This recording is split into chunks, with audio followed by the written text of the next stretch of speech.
Hello, everyone, and welcome to the Launch and Prosper podcast. It's James and Al McCurran here. We run linchpinfunnels.com, a full-service funnel agency focusing on Russell Brunson's recurring revenue framework known as Linchpin. If you want to find out more, don't go there. Go to mrrmagic.com. I'm wearing this shirt. It's down below. It's a cool calculator that shows you how, with a little bit of consistency and an offer, you can get a whole bunch of cool shit quickly.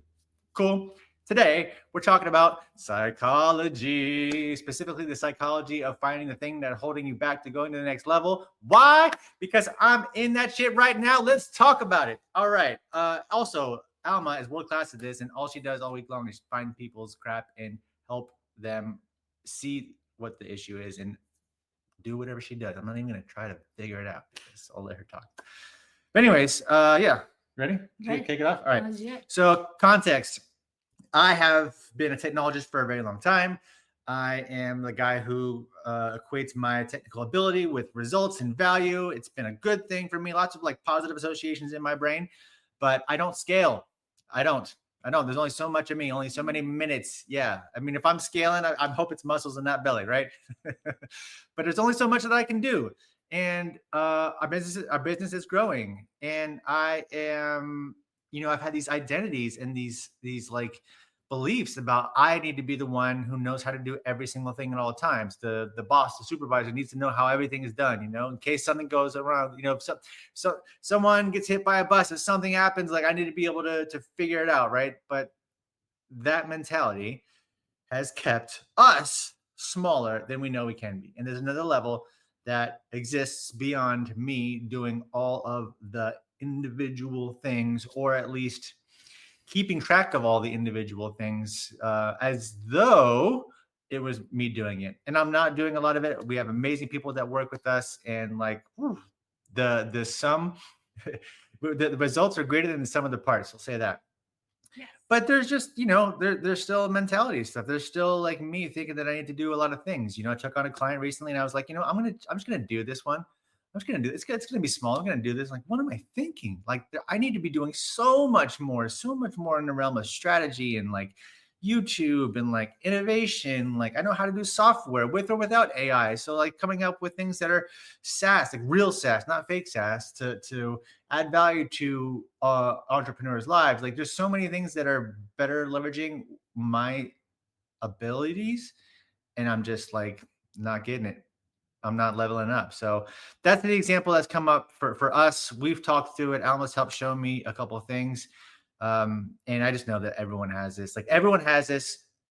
No matter where you are in life, there is something that you want that you think isn't for you, or you are working towards it, but you're kind of holding yourself back, and it's normal and it's natural, and we're here to talk about it. So sound good? Sounds good. And I love that intro. It really, the question, what's holding you back from going to the next level? It's such a broad question, right?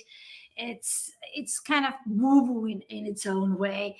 But when we think about what James was just talking about, what's holding him back, right? He knows that he's great. When we were starting on this journey, he would walk around the house and he would kind of yell. He's like, I know I'm powerful, right? I know I can do all these different things, but I'm not doing them, right? And what's holding you back is always either you don't know what you're doing, or you don't know how to get to that next level, which is really minor. You can just read a book, take a course, consult a mentor, or that stuff is easy. The how is really easy, but it's the mindset, right? It's the I have to be the one in case people leave me, in case people go get another job, or in case people drop the ball. I don't want to look bad. I don't want my clients to be upset with me. Huge for me. Huge for James. So it's really all of these stories, all this chatter coming from his mind that originate from a place of fear, right? All of these stories are always protecting us from facing something, from experiencing something that we fear. Which in your case, when you just were talking about that, what are you afraid of? I'm afraid that I will drop a ball, have some critical error, and I will lose revenue for my clients, and they'll be mad at me. Okay. And if you drop the ball and you lost revenue for your clients and they got mad at you, so three different reasons, what are you afraid would happen?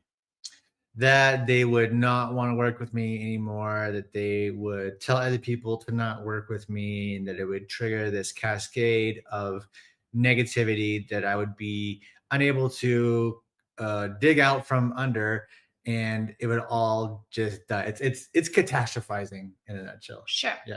And what if that happened? What are you afraid would actually ultimately happen? That we would stop having money coming in, and we'd have to sell the house, and we'd have to do all, I mean, that's like the worst case scenario kind of stuff, right? But yeah, like it would all go away. Yeah. It Yeah. would all go away. It would all go away.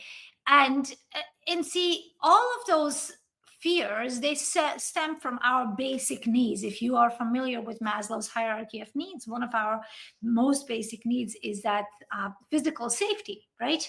So we would lose our house, right? And if Yeah. we lost our house, what would happen? What could, in that catastrophizing mindset, what could happen to our marriage? Yeah, you could leave.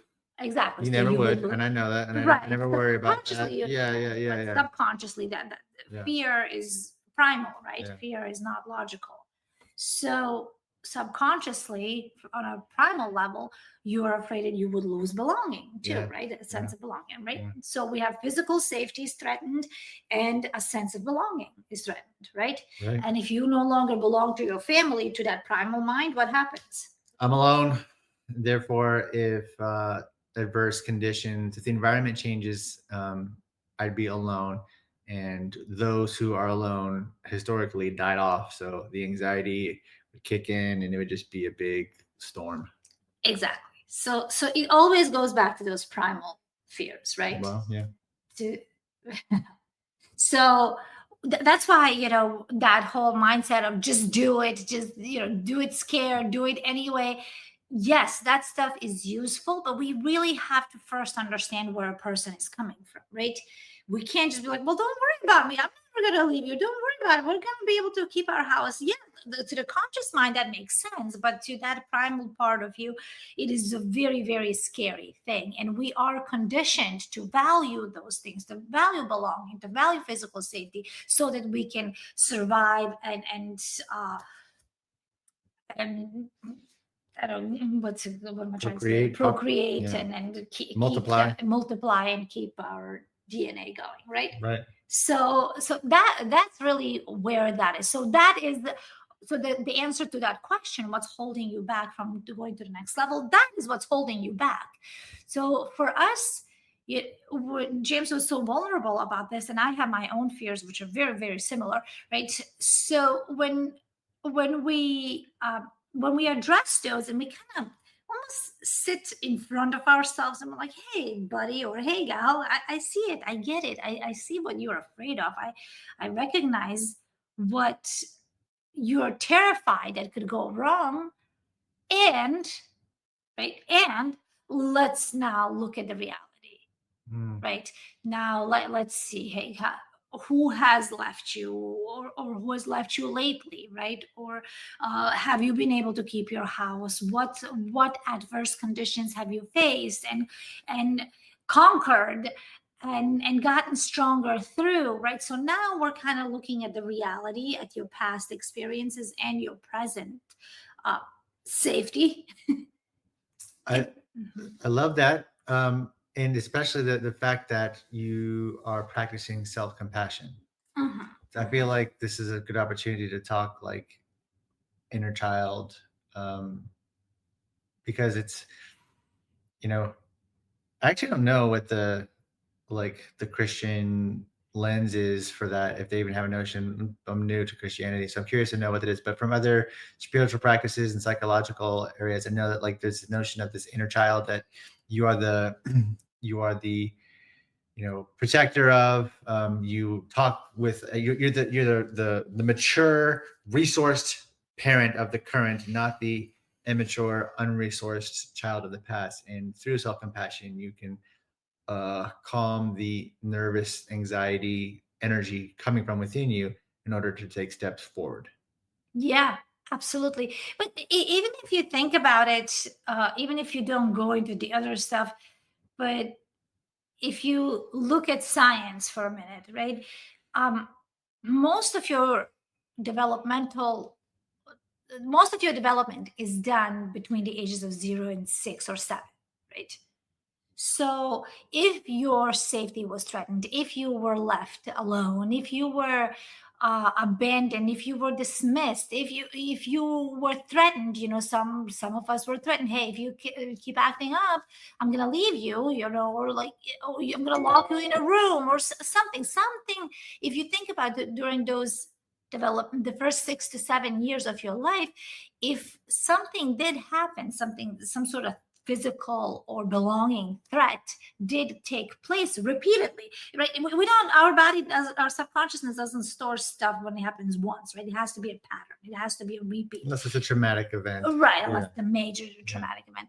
But if it did happen to you repeatedly, then 0 to 6 or 7 year old you decided, hey, this is going to happen. This could happen. If the most important people who are supposed to love me and protect me and take care of me, if they're threatening my physical or my belonging, survival, my love, then everybody else in the world is. Because we learn about life and the world through our caretakers or the people who are the closest to us. So so so when we think about that inner child, whatever you want to call it, that part, that subconsciousness that is a lot faster, a lot older than your consciousness, is going to win. It's wiser. Yeah. Your consciousness didn't kick in until you were about 3 years old at the earliest. So your subconsciousness has at least 3 years more wisdom. Yes, and the I think it's the amygdala, like the fear centers of the brain have a shorter distance to travel to the nervous system. It kind of goes there first, and your mind has to override it. The prefrontal cortex has to come online and be like, hey, no, don't worry about that. Exactly. Which is good, because if there is a threat, you'd rather have a false positive, like, and get out of the situation than to hang out and decide, hey, is this really going to hurt me? So it makes sense. Exactly. So when we think about, what is holding you back, it's all of these things, right? It's really such a great opportunity to sit down with yourself and say, hey, that stuff is important. Okay, so let's get into. I think we identified the problem. Like there is another level we want to go to. We can kind of find out reasons why and start to have the conversation. What's the next step to like getting through it and actually having the identity transformation or achieving the goal or whatever you want to get? Yeah. Well, looking at it, as I mentioned, looking at the reality. Once we have acknowledged it, had compassion, we understand why. Can't change it, right? So we can't really just change the story and say maybe it didn't happen, right? Just okay, that is what my subconsciousness remembers, right? And I could have a conversation with my mother about the same event in my childhood, and we will remember it differently, right? So doesn't mean it really did happen exactly as you remember it, but it is your memory, right? It is something that you're holding on to. So we can't change that, but we can look at the reality, the more recent history, right? Since you have stepped into this newer version of yourself, since you have developed, because we're always getting bigger and stronger. So hopefully. Right, hopefully. So just looking at the more recent history, right? What has been the truth? Have you been able to pay your mortgage? Has your wife been with you? You're have building you survived, evidence. Right? You're building evidence. So that's really the next step. But if you bypass that, then whatever I'm about to say next is useless, right? It's just like just ping pong back and forth. Exactly. It's just imagination. It's like, yeah, but right. It's not going to work. So first identify it, align with that. Then we look at the most recent history, and we look at the wins from the most recent history. And then once we have that, then we actually feel a little different. We're like, oh yeah, you're right. Just a few days ago when you were talking about something that you missed out on, or something that you did wrong. Oh, inconsistent. You did something inconsistently. I'm like, well, look at all the other hundreds of things that you have been doing consistently, Yeah, right? yeah. So, and that immediately kind of shifted you. You started feeling better, Yeah, right? Yeah. yeah. So it does. It looks at For the sure, yeah. Especially with something like that. If you have something that you just know in your body, like, yeah, I do that thing, or yeah, I am good at that right. thing, So you then have to that's have like, that. it's like, okay, it's like borrowing confidence from yourself. Like you'll see gurus and people be like, borrow my confidence. You can borrow your own confidence. You just get it from a different part of your body. Exactly. And there's you can't question that, You're right? great at this. You know that? Thank you. So when you borrow from the most recent history of your own more recent history, then you can say, you know what? Okay, now I get it. So what? Now your old belief is shaken, right? You can no longer have 100% evidence that that is the truth. Yeah, right? something is threatening the story, the validity of the Exactly. story, the construct that it's the catastrophe is definitely going to happen. There's evidence to suggest that this might not happen, Exactly. which means there's a crack, there's a seam, there's an There's entry a point, there's an crack. opening. Exactly. Boom. Yes. Beautiful. You're really Wow. good at this. I'm pretty smart. Yeah. Yeah, I'm pretty good. I'm also married to you, so I hear this a lot. So now that you have that crack, yeah, right? So now you can start to build a new belief, Mm, right? that sounds scary. What if I don't believe my new belief? I'm just gonna just put everything out there, and you can just counteract me. Yeah. Well, that's okay. You don't have to believe your new belief, Oh, cool. right? Great. They can both coexist, right? Really? Yeah. Okay. So I believe, held my unbelief. there you go. Whoa. There Yeah, you go. See, they coexist. they do. Yeah. Yeah. So your old belief is basically you're gonna die, right? Basically, yeah. Yes. Yeah. Yes. And what is a potentially additional belief? It doesn't have to be the new belief, right? That I'd bounce back and just keep going the way things were. No big deal. No catastrophe. Yeah. Yeah. And then I can future pace something even more awesome, because I also like truly do believe that me hoarding tasks and attempting to do everything by myself from a protective position is robbing the people that I work with of taking more responsibility and getting more awesome. And I'm like Making more harming money. them. Yeah, making more money and just being more valuable. And it's like this weird unintentional micromanagement shows up. It's like, no, man, it's immature, irresponsible. You're meant for bigger things. So are they. So is everyone around you. Let's go. Great. Okay, so you have this, I'm gonna die. Yeah.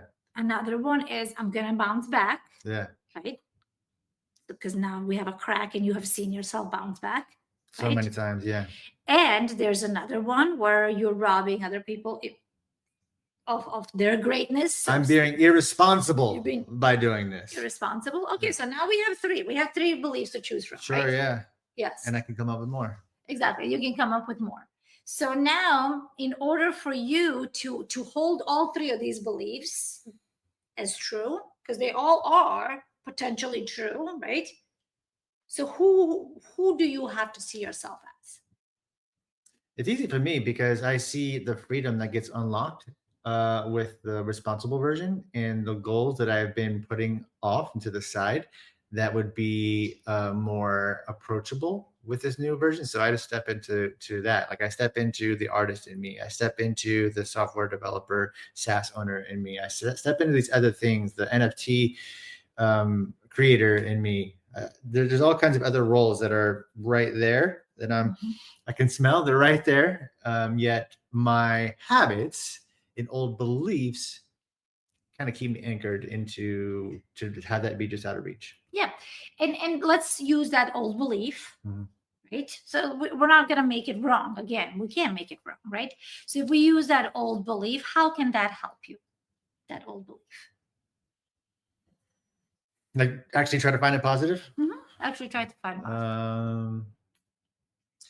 It is a way to approach something like 99.99% certainty that nothing will go wrong. Okay. Yeah, so I have the ability to be the man who has 99.99% certainty that something could go wrong. Yeah. Right. And I can be the artist and the creator and the software developer. Right. And now when it comes to being responsible for others' income and expansion, what identity do you form there? I just feel like the man. The man. Okay. So now you have 3 identities. Well, I think the first one and the third one are really the same thing. I think, but like basically one is like boy energy and one is man energy. Mm-hmm. One is irresponsible and one is responsible. Mm-hmm. I don't think they need to have different flavors, really. Sure. So now that you have these identities, right? You can you can always find something wrong, right? Yeah. That's always available. Yeah. And you can be creative and you can have the man flavor, right? Yeah. So now when you're sitting here, right here in this place, which one would serve you the best? The man. The man. Of course. Okay. Right now. Yeah. Okay. So Always. Yeah. So what does the man do? If something goes wrong, if there's a need for creativity, if there's a need for empowerment of others. He looks at the actual fact of the actual situation and finds a way to go above, around, or through. Okay, great. And when the man takes that kind of action, can't lose. And what is the result? Everything that I want. Okay. Yeah. Yeah. Yeah. There you go. So if every time you are being held back, you align with that boy energy, if you will, right? Mm-hmm. And you're like, oh, this came from somewhere. Let me check it out. Let me visit that place. Oh, I see where it came from, right? I see why I think this way. The event? Yeah. Or the experience from the childhood? Okay. I see where it's not wrong, right? The emotions are never wrong, right? Emotions are just messengers. They're just the results of our memory, of our stories, of the things that we have experienced, whether they're manufactured or real. But emotions are just the response to those events. So, okay, I see how I feel. It makes sense. Okay, now what else can I believe about that? What we just went through, right? And now that we have a belief, right? Now we step into this identity. We have options of identities. And now which one of these identities serves me the best right now or going forward? And what do I do? And there you go. And then you have the result. Okay, so in the end, it's about identity transformation. Yep. Which I know I hinted at the beginning. I see it not just as like the thing that's holding you back, but as, the old identity. And Tony Robbins says that the strongest force in the universe is the desire to remain consistent with your current identity. So that's why we stay and get stuck. That's why we don't go to that next level. Exactly. And then you've just provided a way to construct a new identity without making the old one wrong, but also to reinforce it with evidence, recent evidence to make it believable. Because if it's not believable, if you don't have the evidence, like you said, you're just gonna be like, okay, that sounds pie in the sky, like a fairy tale kind of crap. But like when you and maybe you I could see, this is just me talking now, but like maybe you do construct an identity that you don't have the evidence for, and then you're just not going to achieve it. Exactly. Absolutely. It's too much. Like if I just picture myself as like, I don't know, a rocket scientist, like I can identify with that as much as I want, but I was a BC student in math in college, so probably I don't have the evidence to support that. So it's like just not believable. Exactly. Absolutely. So would you say it's important to construct identities that are believable? Like there's like a two it's probably just all mediated by the amount of evidence that you have to support that transition. The more evidence that you have, the more believable it is and the more attainable it is. Mm-hmm. Absolutely. When it comes to that identity, when you picture yourself, let's say, as an artist or as an amazing husband or a father or business owner, leader, whatever you want to volunteer, whatever you see yourself as, that identity is on your radar because that is something that you have at some point wanted to be. Yeah. Right. Rocket scientist is really not on your radar. It's not even like desirable. It's not even something. So you're not going to be looking for evidence of something that you're not, that isn't within your realm of desires. Got it. Yeah. So you're not even going to try to construct something. You're not going to try to construct evidence to serve rocket scientists because Yeah. you're like, I don't even want it, I don't right? want I'm it, not no. going to start pulling out of stuff that doesn't really align with what I want to do in my life, anyways, right? Yeah. So, but if you do, if let's say, um, I don't know, like if I wanted to become a rocket scientist, which I don't, of course, but if I wanted to, I would. It's like, man, I can't even believe that's not even an option for me, right? Uh, I would actually start borrowing from more recent experiences. You know what?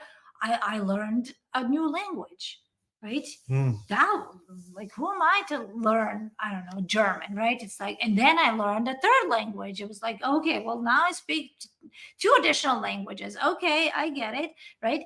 And, there were certain things that, having a baby at some point seemed impossible for us, right? And then it's like, but I did that too, right? And that was perfectly normal. And then we had an opportunity to do it again multiple times because of the results that we got. Yeah. And it's like, whoa, okay. So like these things that seemed impossible or that I didn't think I could do, even when I applied for a job with Tony Robbins, it was almost a joke. It was like, whatever. Like, I don't know anything about this guy. I don't know anything that he does. And like when I was interviewing, somebody asked me, the director asked me, have you ever been to one of his events? I'm like, events? He does that? He does that. I saw He him doesn't in just write books? Orlando. I saw him in Orlando speaking at a National Achievers Conference with Gary Vee. But that's, I thought that was the event, right? I didn't know. And then and then they invited me, and then I turned them down. And then James like, why would you turn them down? Go and say yes. I'm like, okay. Then I said yes. Then they said yes back to me. And then I was talking to people about it, and they said, to my fellow academy attendees, and then I said something like, I was telling them the story, and one of them was like, what? I had to attend multiple events multiple times before they said yes to me. I'm like, really? What events does he do? And I'm in the middle of the academy, right? And then somebody said, well, I'm a platinum partner. And I'm like, then a few days later, I was like, how did you get that membership to platinum or something like that? Yeah, I just said something that I just remember the word platinum, right? I don't remember the actual term. So I knew very, very, very little about that, and it wasn't even on my real radar, my trajectory. But now I could borrow from all of that, right? And I'm like, oh yeah, now I do want to be a rocket scientist. And I look at all of those things that I did that either were not meant to be mine, or were a joke, kind of like rocket scientist would be a joke for me because doesn't even see it. It's like, man, if I could do all those things, why not? Right? Why wouldn't I? So even then, you could. Yeah. If you borrow from your recent experiences, but your recent experiences will not be available to you unless you actually address what's holding you back. Which can be done through like a single journaling session. Exactly. Yeah. I like that. So framework is kind of like raise your hand and signal to yourself that there is some problem there. If you could be blind to it, if someone's suggesting, someone that cares about you is telling you about it, be open to it. And then just be introspective and just be like, okay, well, what is this? Even if you're resistant, to be like, okay, if this was true, how could it be true? And then kind of look inside and say, okay, what am I doing? What am I not doing? What is the evidence? What am I suffering with? What are the consequences of this way of being? What do I want instead? Getting really curious, introspective. And then once you realize, okay, so for me, I realized that I am holding on to the details too much for fear that something doesn't get done and consequence, catastrophe, whatever. Okay, cool. Now I've identified that that's true. Then we have a self-compassionate like talk with ourselves and just say like, hey, yeah, that's that catastrophe situation. That's like, it is technically possible. It could work. So you're not crazy. And, that's a really scary thought to have. So I'm sorry that you're thinking about all those things. And, I know that it wasn't the way that you wanted to be in the past, and these things came from somewhere, and you've got some history with that. And I know I'm sorry that you went through that, and you kind of do the compassion thing, and then you start to talk about creating the new identity, creating the person who does do the thing that you want to do, and then you stack evidence like of what. I mean, I'm almost there.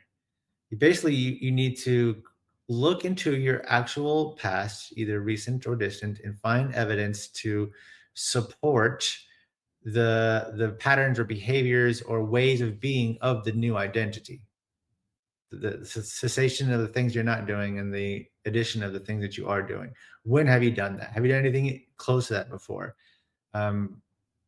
If you were to, oh, that's another one. If it were to happen, what could you do in real life to like make it turn out better than the catastrophe scenario, right? And then stack all the evidence and then create the new identity, then sort of step in it and, you know, have it as something that is steppable, innable, so that you can go there. It's like a hat you can take off and put on, and then act from that position. Yeah. That's it. And I just want to put a little cherry on top here. The thing that you're catastrophizing about pretty much already happened back then when you developed that belief that it could happen. So you are afraid of something that has already happened. You're afraid of a catastrophe that has already taken place. Mm-hmm. And if that catastrophe took place when you were 4 or 5, whatever that is, you survived it then. Of course you'll survive it today at 44. Mm.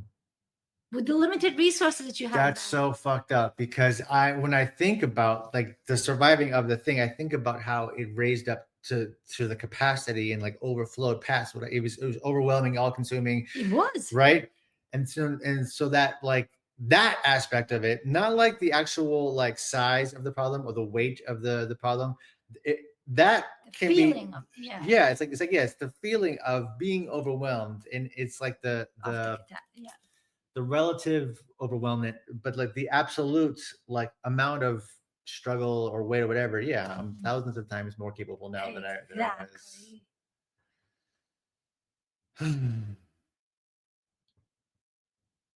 You taking on clients? I have a waiting list. You do have a waiting list. Yeah. You're beautiful. Thank you. You're great at this. All right. Thank you. All right. So we hope you're gonna watch it. I know I see people coming in and out. So watch it. Let us know what you think of it, and let us know if you want to actually come on and do this live with us. Oh, let's do that. Yeah. So yes. Brain too. Yeah, totally. She's killer at this and can do this session. And like, you know, we basically already had this talk prior, but it was great to go into it in more detail to use it as the flashlight to, you know, the example. But like everyone's got this. Everyone's got some crap that I just don't see it, right? Yeah. Because the fish doesn't know it's in the water, right? So if I could actually do this to myself that I do for others, you know, I was talking about to Chance about this, and you know, one of my clients went from $9 to $26 million in the time that we're working together. I'm like, I don't have one of those, right? Yeah. So it's and crazy. They attribute that to you. And they attribute that to me.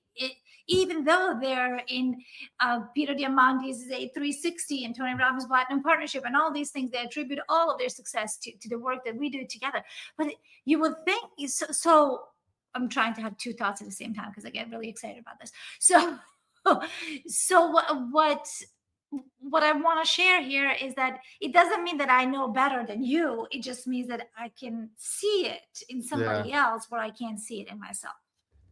You know, one of our friends recently just had this statement of, you know, the jar can't read its own label. And I think it's a pretty profound, very clear portrayal of it. You know, like you just can't see what's on the surface because you're inside it. It's obscured from your vision. And everyone has that. Everyone has that. So let us know if you want to get on an episode next Thursday or in the Thursday after that with us. Definitely. So drop a comment, DM me, DM Alma. Because we definitely believe that there is no shortage of success. We want everybody to be successful, equally or more successful than us, because we love to be in that company. So the more success you have, the more we win. We could turn this into a whole like show. This could be what the show is. There's people coming on and like you picking apart their stuff. Let us know if you want that. Yeah. For real. Yeah. Why not? Sounds good. All right, we're gonna go on a lunch date or a walk date, afternoon date. Yeah. So enjoy your day. Bye bye.